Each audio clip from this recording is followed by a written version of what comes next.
Eu quero então agora chamar quem vai dividir comigo essa bancada, se ele já tiver ok, viu, Denis? É nada mais, nada menos do que o consultor de RH, uma das pessoas que mais conhecem esse assunto no Brasil.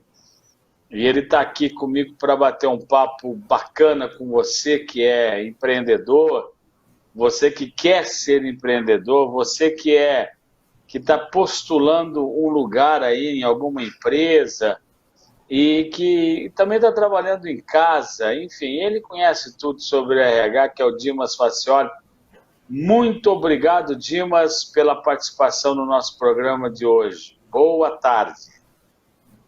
Boa tarde, Sérgio. Eu é que agradeço, é um prazer estar aqui com você e espero trocar um pouco de ideia aqui com você e os seus telespectadores aí, ouvintes. Aqui tem tudo. Aqui é multiplataforma. Tem ouvinte, telespectador, Exatamente. internauta, tem de tudo Assist... aqui. Ô Dimas, ô Pois não. Dimas, pode falar.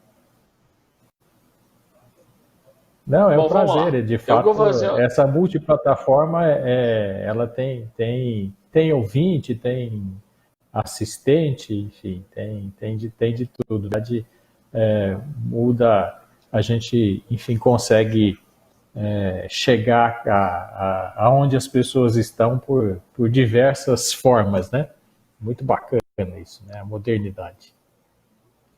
Ok, eu tenho aqui uma pergunta do Fernando, que é o nosso internauta, e o Fernando está dizendo assim, olha, é uma ótima informação para quem é empresário. O duro é que, infelizmente, com a ajuda, vamos aqui pegar que de repente vai embora, né? Que com a ajuda da mídia, eles quebraram a economia, derrubaram o empresário, depois viraram e retornaram ao mercado. E como era antes e como é agora? Ele quer saber. Eles derrubaram o empresário. Não foi a mídia só que derrubou, não, viu? Eu acho que você está enganado aí. Posso garantir para você que teve muito mais o dedo dos governantes do que, na verdade, a mídia. Porque que você vai começar a culpar a mídia por tudo também é aquela velha história, né? A mídia é do fato, viu, Fernando? Eu concordo, respeito sua opinião, mas a mídia é do fato. Quem faz o fato são as pessoas.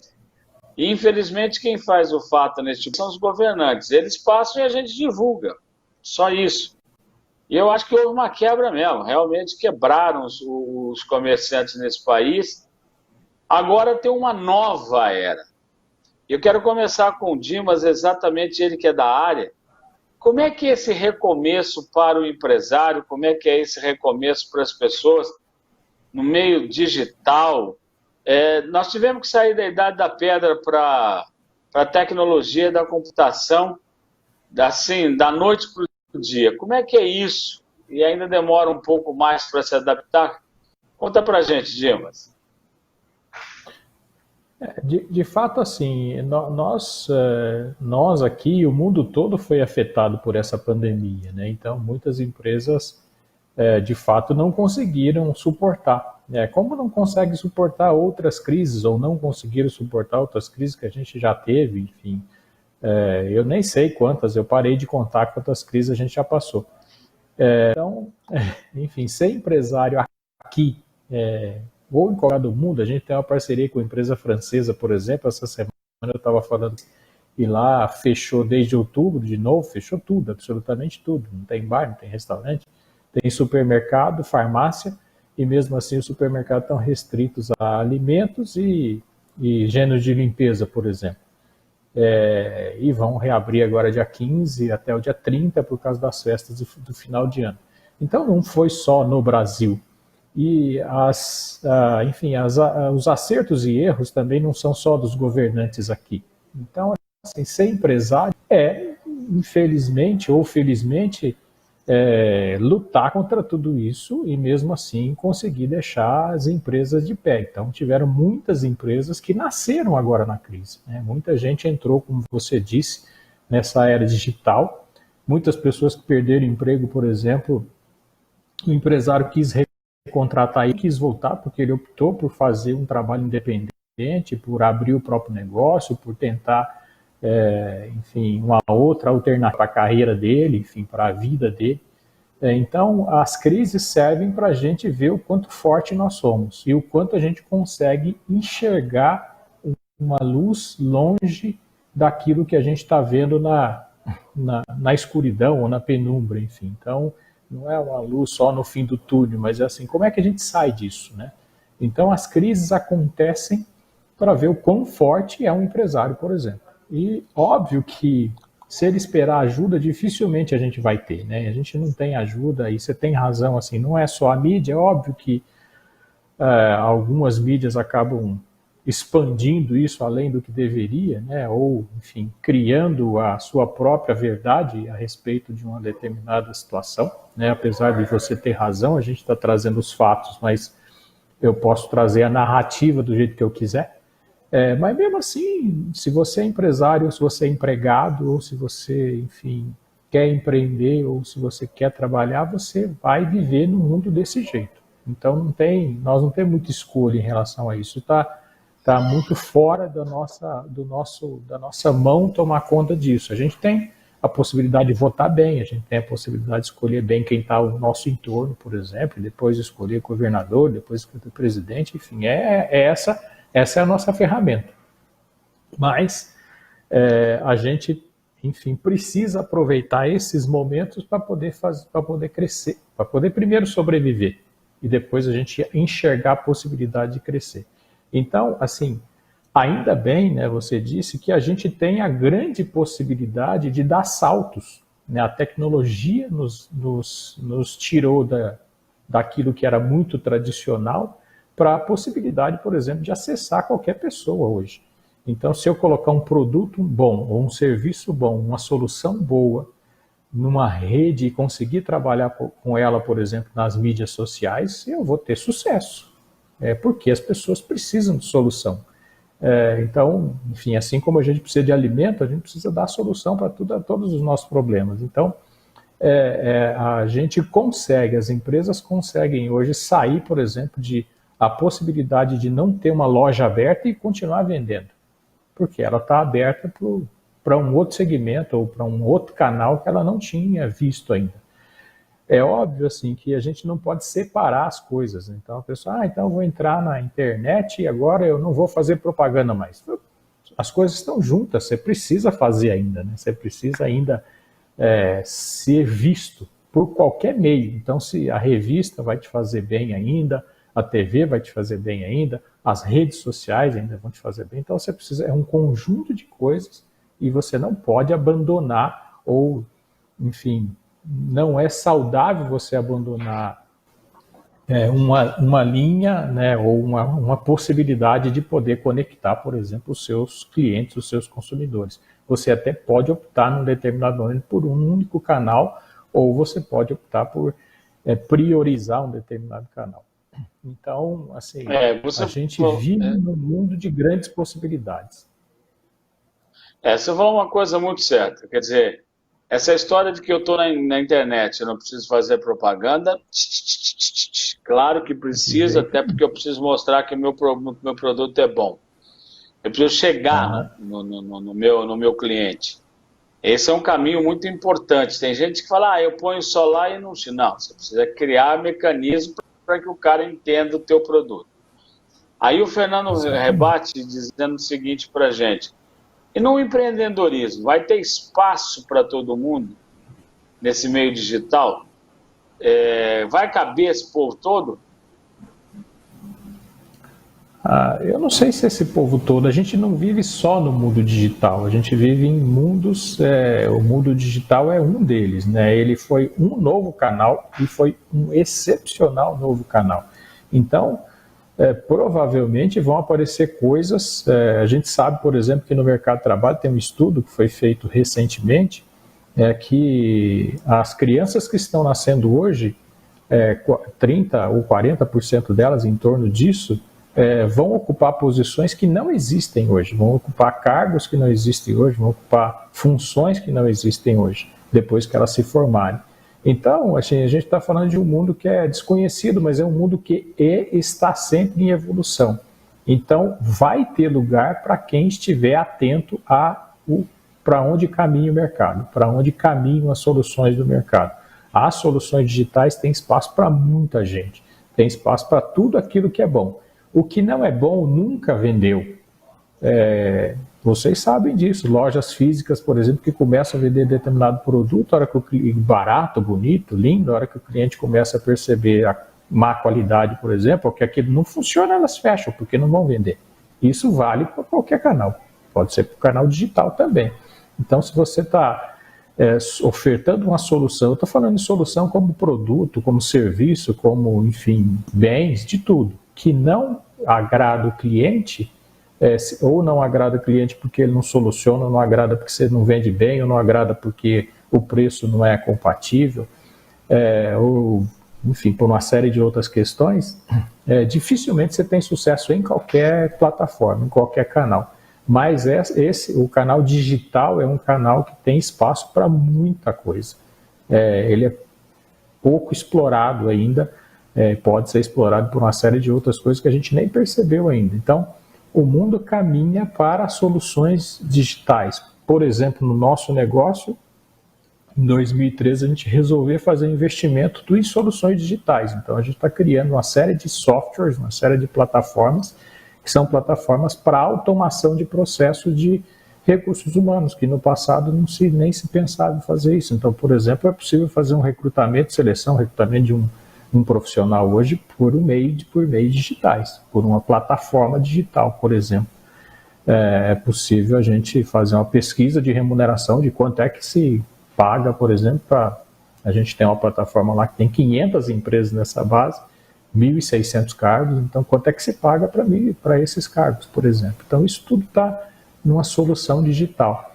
Eu posso representar aqui no Brasil uma solução que foi desenvolvida na França há 30 anos atrás. Foi traduzida por português e a gente utiliza aqui, por exemplo, ela é utilizada em 23 países. Então, enfim, a gente vai viver muito fortemente em soluções digitais. Então, assim, uma loja física pode ser só física, mas ela também pode abrir um canal de venda digital. Por exemplo, assim como um serviço, pode ser um serviço que é de atendimento físico, não dá para substituir, por exemplo, trocar uma lâmpada, não dá para substituir isso por processo digital. Mas dá para você colocar uma casa, por exemplo, que é uma casa absolutamente automatizada. Mas para trocar a lâmpada eu preciso de gente. Então tem muito serviço que não cabe, ele cabe à venda do serviço, mas a execução não necessariamente. Bom, e a gente está vivendo uma realidade bastante diferente, que é o home office. Eu estou aqui na minha casa fazendo o programa, você está aí no seu escritório fazendo o programa. Nós estamos em home office e as pessoas estão assistindo nas suas casas também. Esse é um avanço bastante interessante da comunicação, mas é um avanço que às vezes preocupa as pessoas. As pressões são grandes, até porque não se tem muito perfil desse trabalho de home office. Tem gente que não tem a disciplina de fazer o home office, ou seja, começar na hora certa, terminar na hora certa. Não é porque eu estou em casa que eu estou de folga, muito pelo contrário. É porque eu estou em casa porque eu não posso sair dela, mas folga não existe. Como é que é essa pressão sobre essas pessoas e como driblar isso muito bem, Dimas? Então, essa é o estresse é uma doença que já existe há muito tempo, né? E ela agora, enfim, tem uma outra causa que é essa, por exemplo, trabalho no home office. Mas qualquer tipo de trabalho causa estresse. O home office, assim, além da disciplina que você falou muito bem, Sérgio, às vezes as pessoas não estão acostumadas, ela não tem nem recurso, né? Então, se a empresa não instrumentalizar as pessoas também para elas trabalharem em home office, ela não vai ter o mesmo recurso que ela tem dentro do escritório. Então, ela não tem o ar-condicionado, ela não tem o computador, ela não tem acesso à internet, ela não tem a mesma velocidade, por exemplo, de conexão.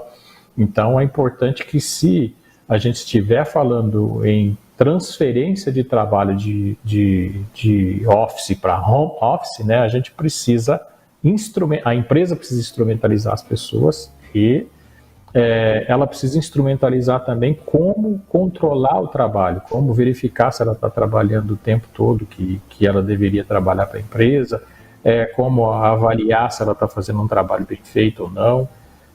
Por exemplo, tem um cliente nosso que no início da pandemia transformou todo o processo de teleatendimento em home office. Ele instrumentalizou a casa dos profissionais, enfim. As pessoas começaram a trabalhar. No primeiro mês de pandemia, em abril, teve um aumento de produtividade de 7%. Então, no office, né, no escritório, eles estavam tendo um rendimento menor do que em casa. No segundo mês, subiu para 15%. E ele ainda reduziu, por exemplo, toda a linha de supervisão, porque ele não precisou mais. Ele colocou sistemas automatizados de supervisão do trabalho. Então, para ele foi uma maravilha. Ele ganhou uma série de custos que ele tinha. Ele não tem aluguel, por exemplo, cadeira, mesa, etc. Mas mesmo fazendo esse investimento para levar para dentro das casas das pessoas. Então, esse é um exemplo que deu muito certo. As pessoas se adaptaram bem. Óbvio que nós não estamos falando de todas as pessoas, não necessariamente todas conseguiram fazer. Então, do ponto de vista das pessoas, elas precisam trabalhar principalmente a questão da disciplina e elas saberem que estão sendo monitoradas. Não necessariamente eu preciso ser vigiado, as pessoas precisam também ter um autocontrole grande. Então, se ela tiver isso, ela vai ter sucesso fazendo. A grande dificuldade do home office é a convivência. Então, as pessoas, nós somos pessoas que a gente precisa estar junto de uma maneira geral. Isso é o que está fazendo mais falta agora nessa questão da pandemia. Mas isso é algo que faz muita falta para as pessoas. A outra coisa é o processo de cobrança, né? Se eu não estiver preparado como empresa para fazer esse processo, eu posso causar um estresse desnecessário. Dentro do ponto de vista de estresse, assim, é muito difícil, né? A gente acha, por exemplo, as pessoas acham que é o acúmulo de trabalho que acaba deixando ela estressada. A empresa entende que é a falta de disciplina das pessoas que acaba não deixando, é por isso que ela falta muito, por isso que ela vai embora da empresa, por isso que ela pede demissão. Então, ele é um tema difícil de se trabalhar. Então, eu preciso instrumentalizar também a organização para perceber o quanto isso está sendo bom ou o quanto isso não está sendo bom para as pessoas. Então, eu recomendo sempre um diálogo muito aberto, né, entre os liderados e líderes, entre empregado e empresa, o tempo todo para perceber o quanto isso está sendo bom ou o quanto isso não está sendo bom. Para as pessoas, elas precisam se adaptar. Então, é importante que o trabalhador se adapte, é importante que o trabalhador entenda, né, que é um outro momento, né, e o home office veio para ficar. Não são todos os negócios que vão poder ir para home office, mas de maneira geral ele vai ser um novo site de trabalho. Então ele já era em algumas situações, isso não é tão novo assim, mas a gente as empresas tinham medo de ir para o home office, né? As empresas tinham medo simplesmente de perder o controle, né? Mas ele é um novo ambiente de trabalho. Então, as pessoas vão precisar se acostumar com isso, vão precisar não se estressar com essa questão toda, né? Elas vão precisar fazer uma gestão, uma autogestão e um autoconhecimento muito forte para poder trabalhar nesse novo ambiente. E para as empresas, elas precisam fazer uma gestão mais humanizada desse processo, né? Elas não podem simplesmente cobrar as pessoas e às vezes não instrumentalizar elas, por exemplo. Às vezes a pessoa trabalha num calor danado e ali na empresa ela não tinha isso, então de repente eu vou ter que investir em colocar um ar-condicionado, por mais absurdo que seja, por exemplo, que eu estou dizendo, mas é importante. A pessoa, para ter produtividade, precisa ter um ambiente bom de trabalho, não só físico, mas mental também. A gente tem exemplos pelo mundo de empresas de alto sucesso, né? Por exemplo, da Microsoft, que é só a maior empresa desse planeta e já fazia home office há muitos e muitos anos. Aliás, não só fazia home office. Então, como é que funcionava? Como é que funciona o esquema lá da Microsoft? Cada funcionário tem uma tarefa, ele tem que cumprir a tarefa. Se ele vai fazer essa tarefa na casa dele, se ele vai fazer lá na madrugada na empresa, se ele gostar de ficar deitado na rede, se ele quiser dormir e depois acordar ou na boca do cinema, esse é problema dele, desde que ele entregue aquele esquema que foi pedido. Se entregar direitinho, continua. Se não entregar, tchau. E aí, deu no que deu, né? Quer dizer, a Microsoft foi uma das primeiras a fazer isso. Agora, criou uma gestão desse processo. Como você falou, não são todas as empresas que podem fazer isso. Eu não posso, por exemplo, fazer home office quem vai movimentar uma máquina para arrebentar uma rua. Aí não tem jeito. Aí tem que ser o cara lá no dia a dia dele mesmo, né? Mas tem uma coisa interessante aí que você me passou no release, e eu estava lendo e gostando muito, que é a ideia do talento. Eu acho que o segredo das grandes empresas é quando elas conseguem ter juntos os grandes talentos. O que é uma empresa que faz sucesso? Se eu tivesse uma empresa, eu ia contratar os caras melhores que pudessem aparecer no mercado. Nem que eu tivesse que ganhar menos, mas os caras, ou nem ganhar, mas os caras ganhando, para mim já seria uma coisa fantástica, porque aí eu tenho certeza que eu faço sucesso. E você está criando, a tua empresa criou um sistema de reconhecer esses talentos por meio da inteligência artificial. Como é que funciona isso? Explica para a gente, porque é muito legal. Eu gostei muito do que li. Como é que é essa história? Ele tem várias, na verdade são várias plataformas. Uma das plataformas é uma plataforma que cadastra currículos. Então o profissional vai lá e cadastra um currículo, é gratuito, e a gente já faz para ele uma análise dele em relação aos concorrentes dele no mercado. Então imagina que ele seja um advogado, ele cadastra o currículo lá como advogado, o robô olha na base de dados todos os outros advogados que estão cadastrados e faz uma comparação de competitividade dele, de nível de competitividade dele. Por exemplo, a formação educacional, se faz muito tempo que ele está fora da escola, qual o nível de formação que ele tem para aquela posição e quanto é que a média dos outros advogados tem, qual é, por exemplo, o tanto de experiência que ele tem, qual a idade que ele tem comparado a esse mercado. Então o robô já disse para ele, falou, olha, você está não competitivo em relação à questão da sua formação educacional, não está competitivo em relação à questão da experiência, você precisa adquirir mais experiência e mais formação para poder ser mais competitivo em relação ao mercado. E a gente dá um currículo para ele também, porque a gente recebe aqui, a gente faz isso, né? Eu recebo currículo com flor, recebo currículo com cheiro, recebo currículo, tudo quanto é jeito. Mesmo vindo pela internet, parece que ele já vem cada um com a sua personalidade. E é muito difícil para o recrutador ficar trabalhando isso o tempo inteiro, porque ele vai querer... Um currículo, a formação educacional está aqui em cima, no outro está lá na 5ª página. Então é difícil, a gente criou lá um modelo de currículo que é super atual, então ele pode levar esse currículo, é gratuito também, ele faz isso.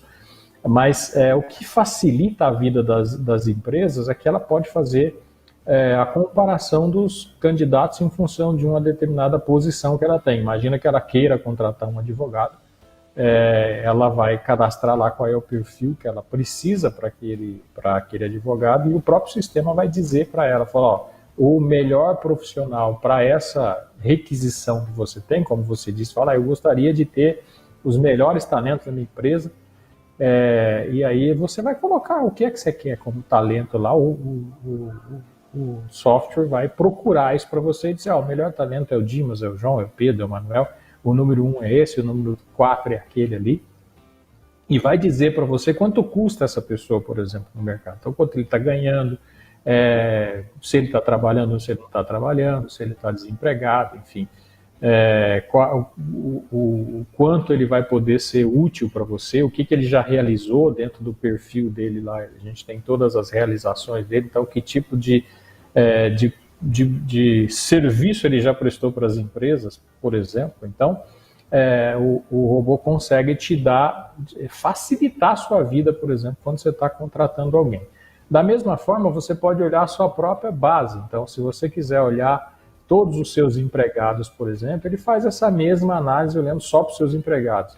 Ele faz essa análise comparando os seus empregados com o mercado. Então, para dizer se você tem mais competência dentro da organização do que fora, né? Então, às vezes a pessoa entra, a gente tem um gráfico aqui que a gente chama de curva de acomodação. A gente contrata, as empresas contratam muito bem, contratam com a formação adequada, contratam com o tempo de experiência adequado, mas eles se apaixonam, né? A pessoa se apaixona pela empresa, a empresa se apaixona pela pessoa, e aí depois ninguém cobra nada mais. Então a gente chama de curva de acomodação, porque quanto mais tempo ele fica na empresa, mais longe ele fica, por exemplo, da formação, ele para de se atualizar, né? E é óbvio que ele vai recebendo atualizações pelo trabalho, ele vai aprendendo dentro do trabalho, mas do ponto de vista de busca de conhecimento, ele, por exemplo, eu estou falando de um exemplo só, que é a formação, mas dá para olhar isso de uma série de outros ângulos, né? Então, onde é que está essa pessoa que está dentro da empresa, o que ela precisa, que competências ela precisa. É possível fazer uma avaliação comportamental, por exemplo, de todas as pessoas. A gente trabalha com uma ferramenta francesa, como eu disse, ela avalia 46 competências comportamentais. As pessoas, de maneira geral, não dão muita bola para a questão da competência comportamental, mas ela é responsável no processo de demissão, o comportamento das pessoas é que faz ela perder emprego, não o que ela sabe fazer. Então, às vezes eu não me relaciono bem, às vezes eu não escuto bem, às vezes eu não falo bem, às vezes eu não presto atenção nas pessoas bem, às vezes, enfim, eu não presto atenção no ambiente. Então, isso tudo é comportamento. Então, ele é o responsável por mandar 60% das pessoas desempregadas, por exemplo, né? As pessoas são demitidas, elas são demitidas muito mais por comportamento do que por competências técnicas. Então, ele também consegue dizer para as pessoas qual o nível de competência técnica e comportamental que ela tem e o que ela precisa fazer para melhorar essas competências, né? Então, por exemplo, não adianta eu treinar um chefe para dar feedback se ele não se sente confortável para dar feedback. Às vezes eu dou as melhores técnicas de formação para essa pessoa nem dar feedback, ele não dá feedback, continua não dando feedback, porque ele não se sente confortável dando feedback. Então eu preciso dizer isso para ele, falar, olha, você tem uma dificuldade muito grande de dar feedback, não adianta eu te dar técnica, eu preciso dizer para você que você tem essa dificuldade, você precisa desamarrar isso aí, né? Você precisa saber disso primeiro, depois você precisa construir ações para você dar feedback. Primeiro, perder o medo, por exemplo. Assim como a pessoa que não gosta de fazer relatório, assim como as pessoas que têm dificuldade de cumprir meta, por exemplo, isso não é técnica, isso é comportamento. Então, essa ferramenta também consegue demonstrar, então ela consegue lapidar esse talento que você quer. E ela pode, inclusive, construir qual é o perfil ideal dos profissionais para a sua empresa e você ir lá buscando sempre esse perfil ideal. É óbvio que, além da ferramenta, você precisa ter uma política para poder dar espaço para as pessoas, né? Porque não é fácil, você sabe, Sérgio, que não é fácil gerenciar talentos, né? Então eles precisam de espaço, eles são criativos, né? Então às vezes a empresa arredia ideias novas, então ela precisa criar ambiente também para que essas pessoas deem fruto dentro da organização. Não é dar liberdade absoluta, né? Nós não somos aqui, por exemplo, a gente trabalha com recursos humanos, a gente chama que nós falamos que nós não somos um recursos humanos romântico, né? Nós somos um recurso humano muito prático.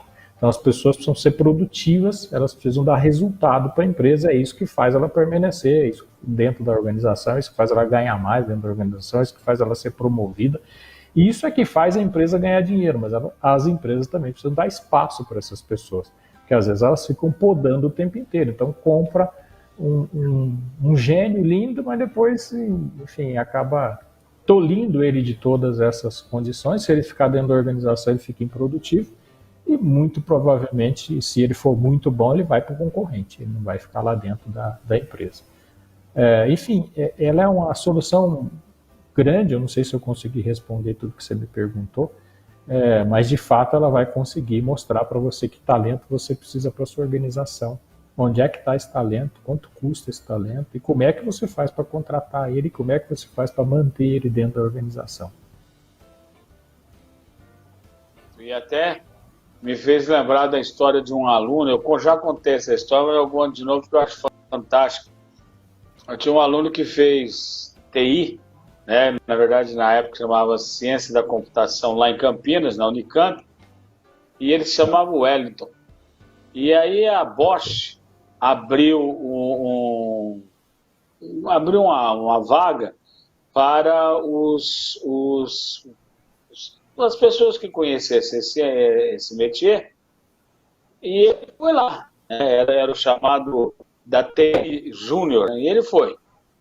Como ele chamava o Wellington, eles chamaram por ordem alfabética, e ele foi o último a ser chamado. Ele ainda tinha um sobrenome, tinha um outro Wellington na frente dele. E aí ele foi chamado. Quando ele falou, eu já fui, né? Porque tinha tanta gente aqui, não vai dar mais nada. O cara do RH, o moço do RH perguntou para ele, escuta, você quer trabalhar aqui? Ele falou, quero trabalhar aqui sim. Então tá bom, amanhã, era uma sexta-feira, amanhã vai sair a mega, tá acumulada. Se você ganhar essa mega, o que você faz? Você vem segunda-feira aqui? Ele falou, mas nem morto, não passo nem na porta. Aí ele falou, eu vou na porta. Eu falei, o que você vai fazer?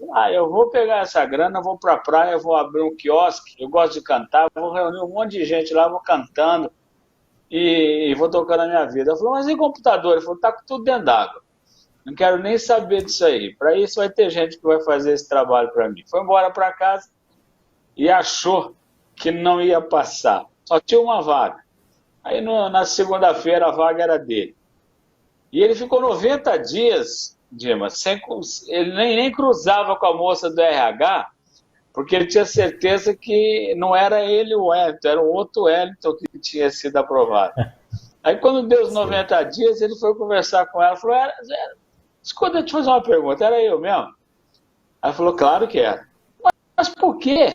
Eu falei, ela falou, exatamente porque o que nós estamos precisando é gente de comunicação. Gente que tem capacidade de comunicar. Que você tinha um currículo bom, nós já sabíamos. Você foi um dos melhores alunos, nós já sabíamos. O que nós gastamos milhões aqui por ano para fazer curso de comunicação. Você já está pronto. Então era isso que nós queríamos. Então olha que coisa muito doida, né? A gente às vezes pensa uma coisa e a outra é completamente diferente. Então você me fez mostrar isso. Às vezes o talento está naquilo que ele não sabe que ele é talentoso, não é isso? Exatamente. As pessoas têm muito pouco autoconhecimento, que a gente chama. Elas precisam se conhecer muito melhor, né? Então, é óbvio que ele foi muito sincero, enfim, ele responderia o que talvez nós respondêssemos também, né? Não sei, depende muito de... Quando a gente é novo é mais corajoso, depois vai perdendo a coragem, mas enfim. Ou ganha depois, né? Ganha experiência. Mas as pessoas têm pouco autoconhecimento, elas precisam conhecer mais. E as empresas também conhecem muito pouco as pessoas. Elas conhecem aquilo que a pessoa faz, não o resultado potencial que aquela pessoa tem. Então ela acaba explorando pouco as pessoas também, ela acaba trabalhando pouco do ponto de vista do potencial que as pessoas, em certos casos, ela menospreza, na verdade, tudo aquilo que a pessoa pode construir para a organização.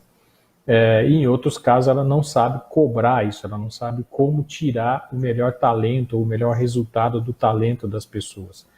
Porque não tem instrumento, porque não investe, ela acaba olhando muito mais. Eu falo que as empresas avaliam as pessoas pelas tarefas e não necessariamente por aquilo que ela deveria produzir para a organização.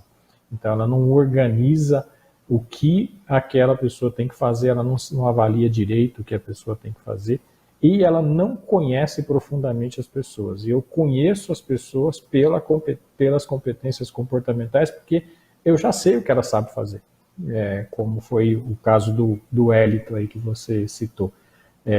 Eu sei que ele se formou bem, eu sei que ele teve boas notas, eu sei que ele já trabalhou em empresas boas, que ele trouxe bom resultado, mas eu preciso ver se ele se casa, né, se tem casamento com a cultura da minha organização, se ele vai conseguir produzir tudo aquilo que ele consegue produzir aqui dentro da organização.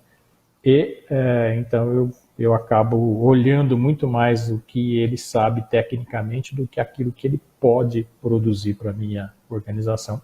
Assim como as pessoas sabem muito pouco delas. Então, às vezes, elas não conseguem alcançar resultado porque elas se conhecem muito pouco. Elas precisam se conhecer muito melhor para elas poderem produzir melhor, a gente chama de conforto e esforço aqui, né? Produzir mais confortavelmente. As pessoas acabam sofrendo muito para trabalhar. O trabalho não é feito para sofrer, o trabalho é feito para você se realizar. Legal, eu quero agradecer a sua presença, muito obrigado, foi excelente, muito, mas muito bacana mesmo. Vou convidar você outras vezes para participar do nosso programa, obrigado, e fica aqui o nosso abraço. Obrigado, viu, Dimas? E eu estou encerrando o programa. Obrigado a você, eu que agradeço. Eu estou encerrando o programa agradecendo a sua audiência, não sei se